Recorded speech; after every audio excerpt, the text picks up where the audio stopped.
Okay, guys, welcome on in. Welcome back to the Writing the Future. As you can tell, I am just kind of showing off how this is going to look, and we're going to get into it.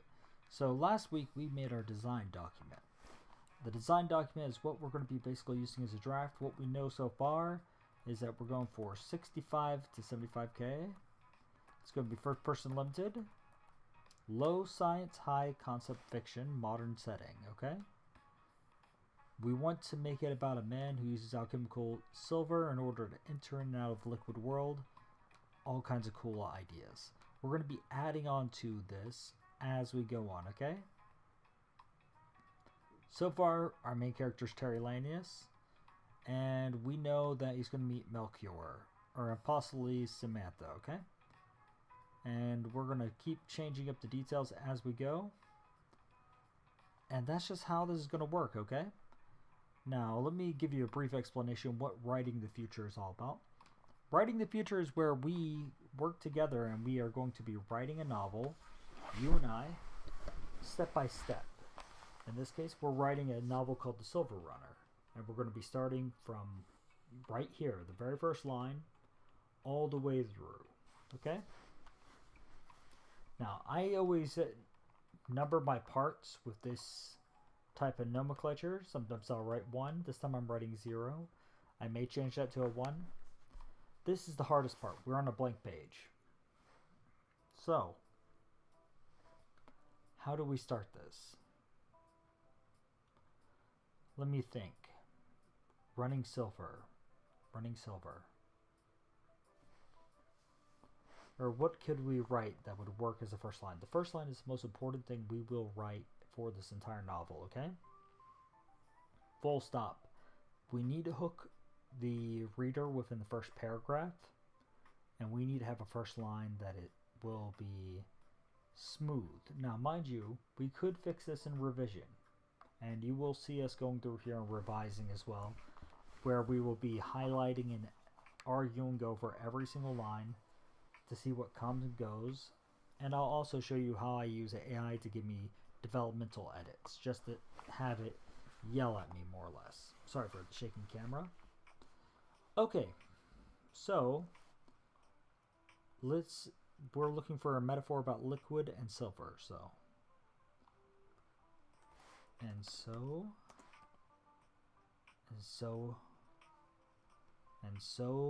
it flew. No, that's not right. And so it moved like silk running down threads of grass and stone. Okay, let's see how that sounds. And so it went. So it slew. No.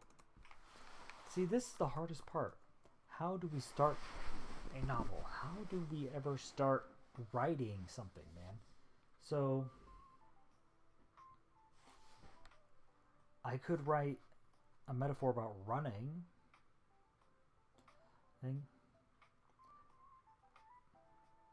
Let's see here. With each step, puddles flashed like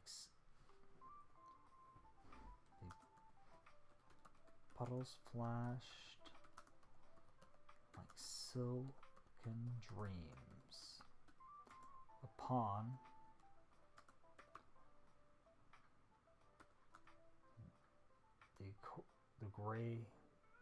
the harsh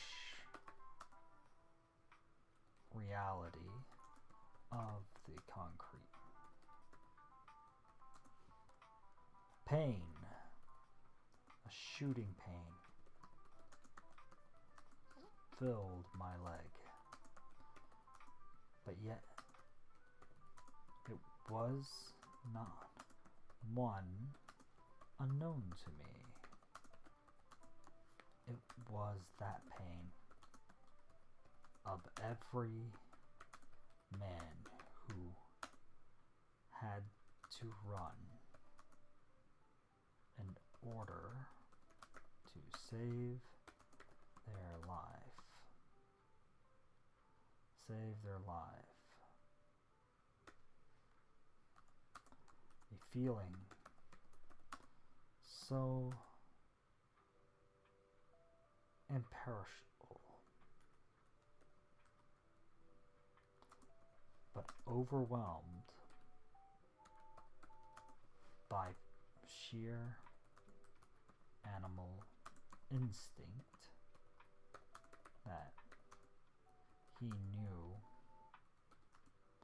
what he had to do. There we go. Is that a great first paragraph? Well, with each step, the puddles flashed like silken dreams upon the harsh reality of the concrete. Pain, a shooting pain filled my leg, but yet it was not one unknown to me. It was the pain of every man who had to run in order to save their life. A feeling so impartial, but overwhelmed by sheer animal instinct that he knew what he had to do.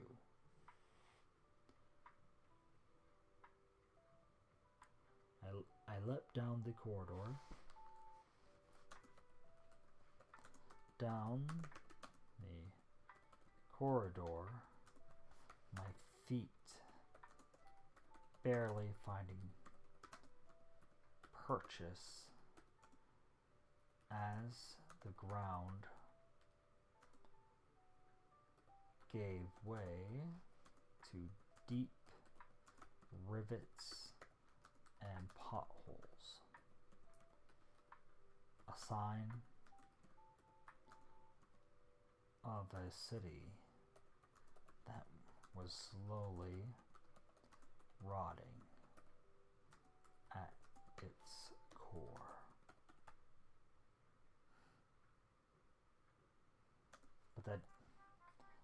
But I leave. But such musings aren't mine to have.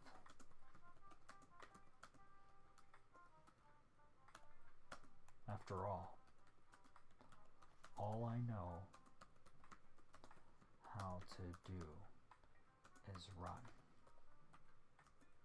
And so I ran. My after image flickering in silver to the eyes of the uncaring public.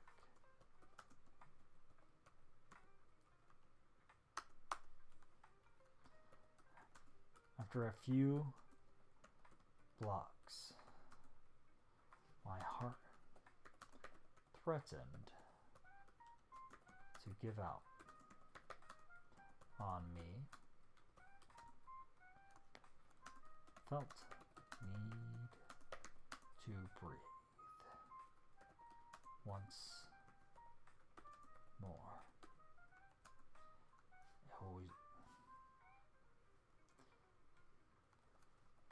But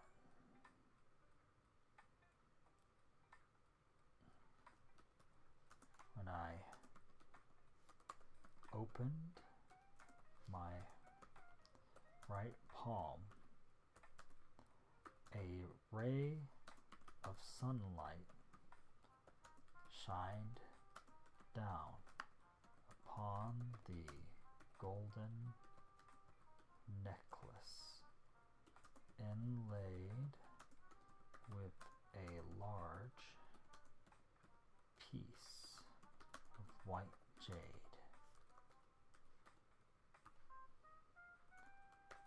To some, this might be treasure. To me, it was rent. Alright, now let's talk about what I just did here, okay? So we got our first paragraph. I don't like the opening line as much, but we're using this metaphorical imagery because I want you to be in like a dream state as you're reading this, okay? I wanted a visceral feeling. Always want to have visceral feeling there. So I brought in the sense of pain in the leg from the feeling of hitting the ground. We talked about his feelings, his emotion.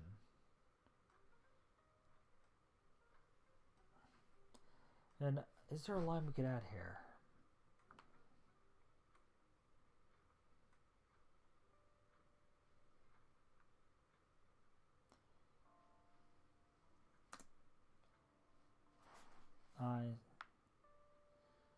My after image flickering in silver. Or across the raindrops splattering. No, splattering's too much. Across the raindrops to the uncaring public. Alright, so now I'm trying to figure out what kind of character this is. I think I'm writing Terry as a thief right now. Oh, and we're talking about societal ills, so we're already getting to like a little bit of narrative here with this.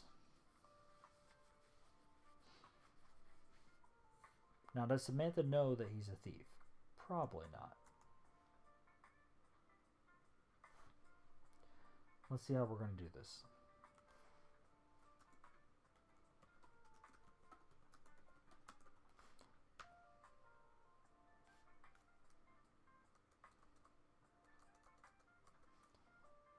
Let's see.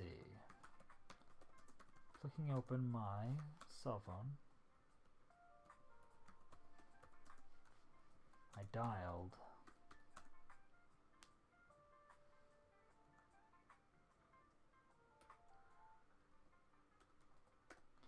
Alright. Maybe this is going to be a character. We'll see. He was person I knew that could move jade like this. The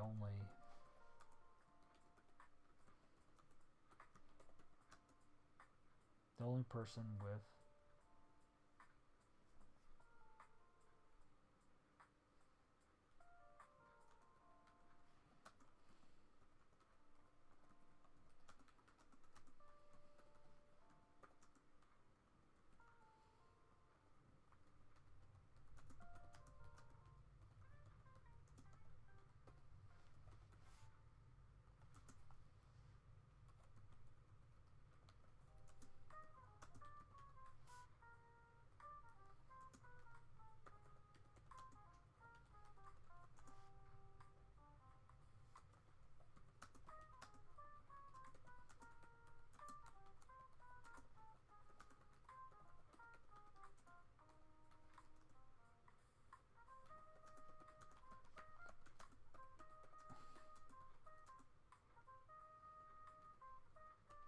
Alright, now we've added this character Spence to the story.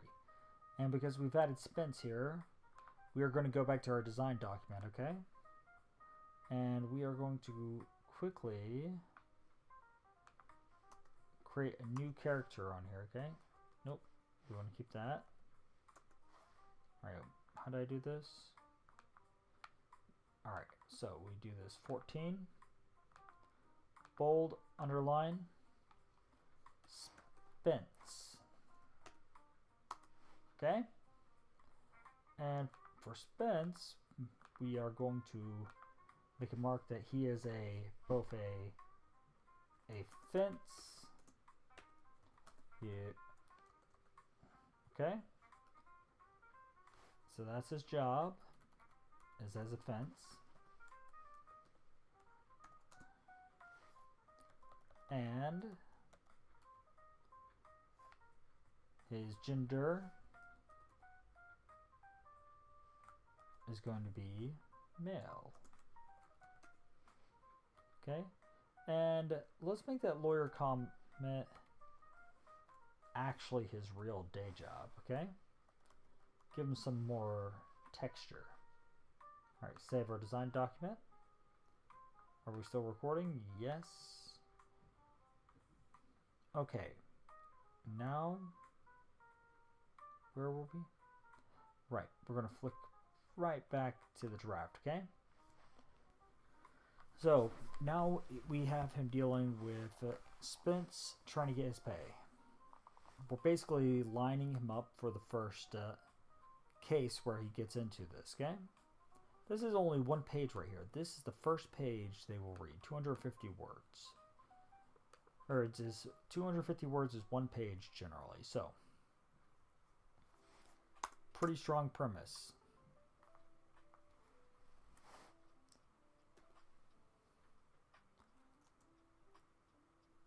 The rain clashed on a nearby bus stop. Each drop a hammer on my senses. I closed my eyes as I listened to the dial tone. A ring. One ring. Two rings. Three. And after a moment of absolute silence, almost to the point I thought I would hang up, he answered, with a slurred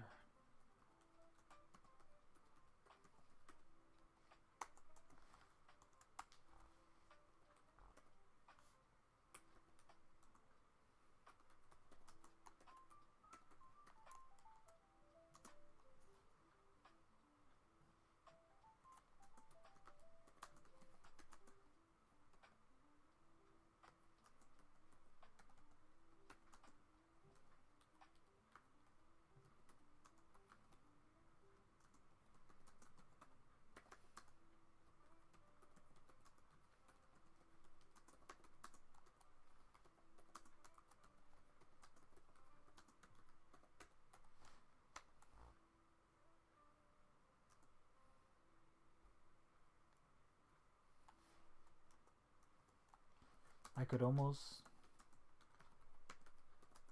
see him standing there.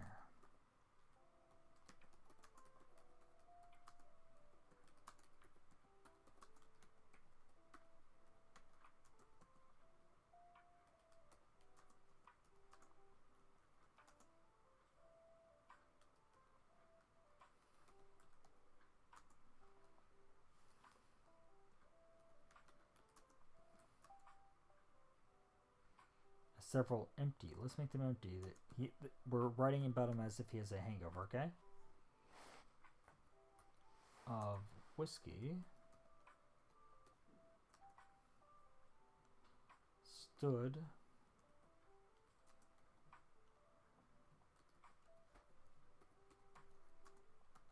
like soldiers and who had faced a English cavalry charge, never flinching.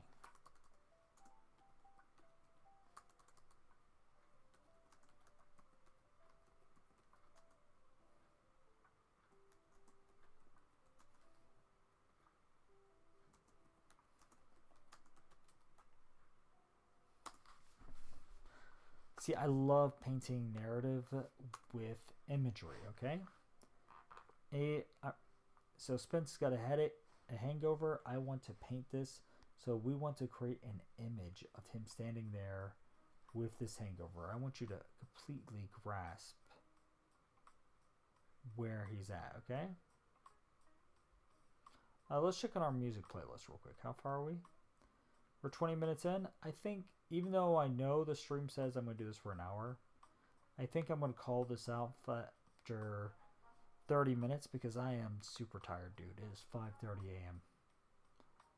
And this is more or less just giving you an idea what the Silverrunner is going to be about, okay? I'm probably going to edit this out, by the way. Okay, a lot of this, we are writing it fast and loose right now. Now, let's keep Terry's lines short, concise. I breathe. I pulled in a cooled drop.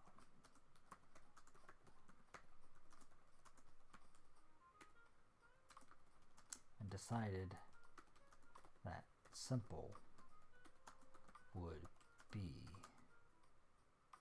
the best approach.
Sorry about the silence. I'm just getting into the zone.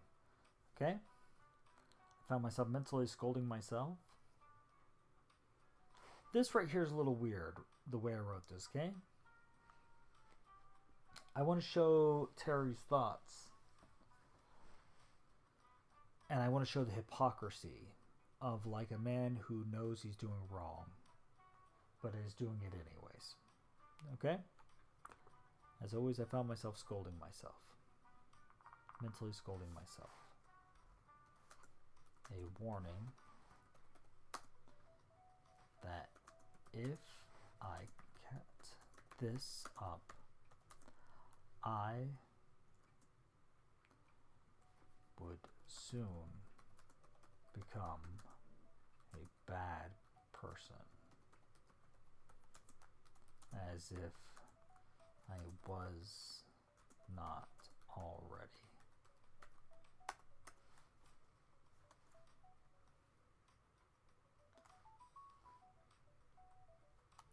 Jade, eh?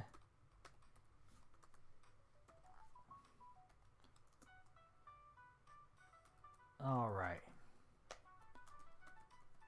Drop it in mailbox.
You got it. See you tomorrow.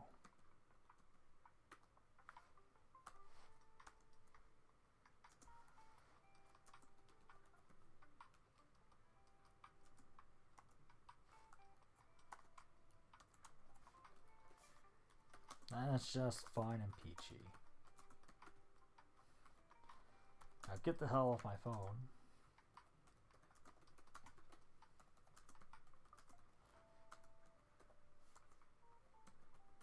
And let me enjoy my hangover in peace.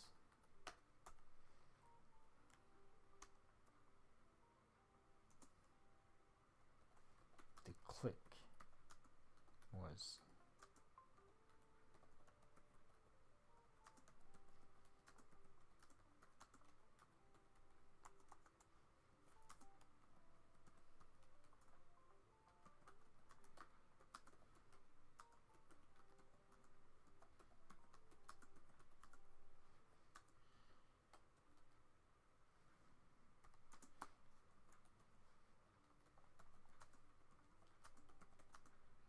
another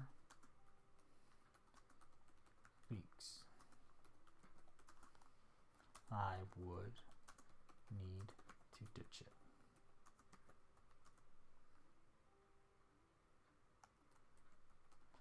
Some hangover, though, right?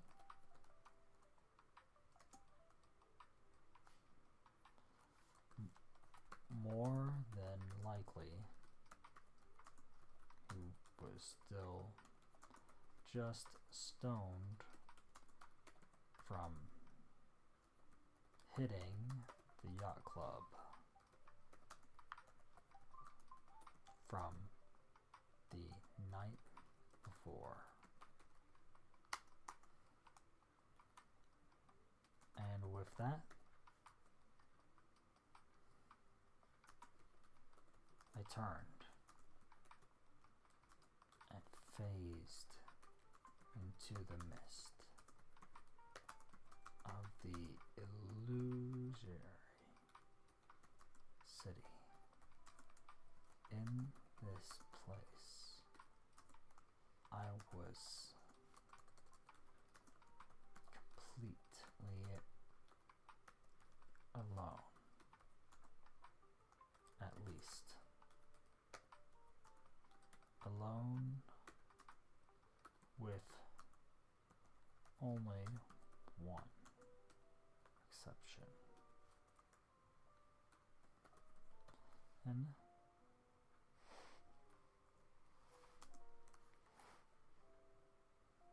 my wife. Done. Okay, I think that's going to be good enough for now, okay? I am passing out. So first and foremost, we're going to do a spell check. What we basically did today is we more or less created this narrative about our hero, Terry, stealing a necklace off of a woman and then reaching out to the fence to sell it. Okay? We're also kind of putting this weird hypocrisy about Terry in his head. Okay? So, Terry, let's go underneath our notes about Terry, okay? This is just going to be a random note, so we're going to write this down here. Let's give him notes. Hates his contradictory nature. Yeah, it's pretty straightforward. He hates the fact that he's stealing from people, but at the same time he enjoys the thrill of it. This could cause a bit of danger. And you're starting to get the idea, man. This is the kind of way we're going to continue writing these from here on out. Now, I will be making another one of these videos later this week where we will continue on from where we left off. The main idea of how we're handling this format for the writing is I'm going to write it and you're going to hear me like discuss random thoughts as I type and see me add it to the design doc. but we're going to mostly allow the story to develop organically. And when we hit a rock wall, we're going to use a dice, or we're going to use other tools we'll come up with to get past it, okay? So, yeah, welcome to Writing the Future, man. And I know today's episode is an hour long, and we should be doing this at least twice a week. Maybe some weeks 1 day a week, but twice a week should be fine with me. But this is the format. This is the show. So I'm going to wish the rest of you would have a great day because I'm going to bed. Okay? Later.